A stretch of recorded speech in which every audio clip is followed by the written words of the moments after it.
Hi, இன்னைக்கு நாம chicken கல்லீரல் வறுவல் எப்படி செய்யறதுன்னு பார்க்கலாம். இப்போ நாம செய்ய ஆரம்பிச்சிடலாம். கடாய் சூடானதும் 2 ஸ்பூன் மட்டும் எண்ணெய் ஊற்றிக்கோங்க. எண்ணெய் அதிகமாக ஊற்றிடாதீங்க, 2 ஸ்பூன் மட்டும் ஊற்றிக்கோங்க. இப்போ இதில் நான் வெங்காயம் சேர்த்துக்கிறேன். நான் சின்ன வெங்காயம் 100 எடுத்திருக்கேன், அதை சேர்த்துக்கலாம். அடுத்ததாக அது கூட கொஞ்சமாக கருவேப்பிலை சேர்த்துட்டு ரெண்டையும் சேர்த்து நல்லா வதக்கி விடுங்க. ரொம்ப வதக்கணும்னு இல்லை, லைட்டாக ஒரு 2 நிமிஷம் மட்டும் வதக்கினா போதும். இப்போ பாருங்கள், வதக்கியாச்சு. இப்போ இதில் வந்து நான் கல்லீரலை சேர்த்துக்கிறேன். 1/2 kg கல்லீரல் எடுத்திருக்கேன். அது ரொம்ப குட்டி குட்டியாக கட் பண்ணி எடுத்திருக்கேன், அதை சேர்த்துக்கலாம். சேர்த்துட்டு அதையும் சேர்த்து நல்லா வதக்கி விடுங்க.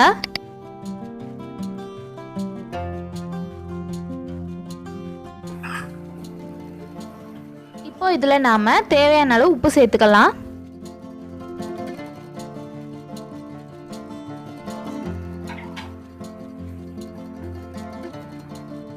இப்போ இதை நாம் ஒரு 5 நிமிஷம் மட்டும் மூடி வச்சிடலாம்.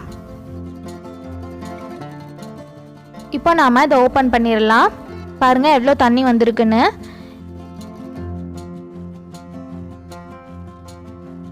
இப்போ இதை நாம் இன்னும் ஒரு 5 நிமிஷம் மூடி போட்டு நல்லா வேக விடலாம்.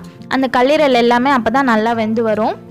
இப்போ பாருங்கள் 5 நிமிஷம் ஆயிடுச்சு. எவ்வளோ எண்ணெய் வந்திருக்குன்னு.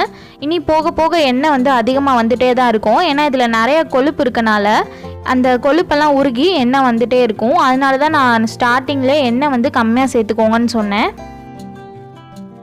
இப்போ இதில் வந்து நாம் தக்காளி சேர்த்துக்கலாம். நான் 50 தக்காளி எடுத்திருக்கேன், குட்டி குட்டியாக நறுக்கி எடுத்து வச்சுருக்கேன், அதை சேர்த்துக்கலாம்.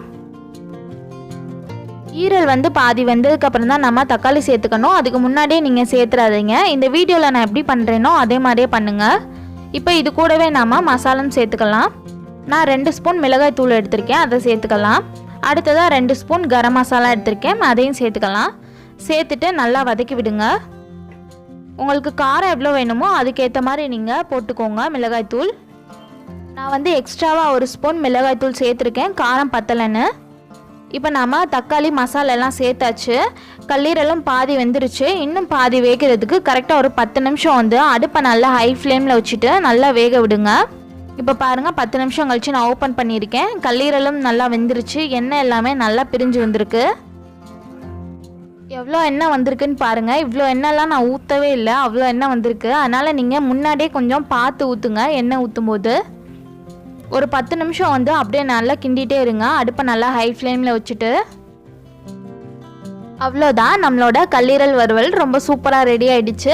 நான் இந்த வீடியோவில் எப்படி பண்ணியிருக்கேனோ அதே மாதிரியே பண்ணுங்கள், ரொம்ப டேஸ்ட்டாக இருக்கும்.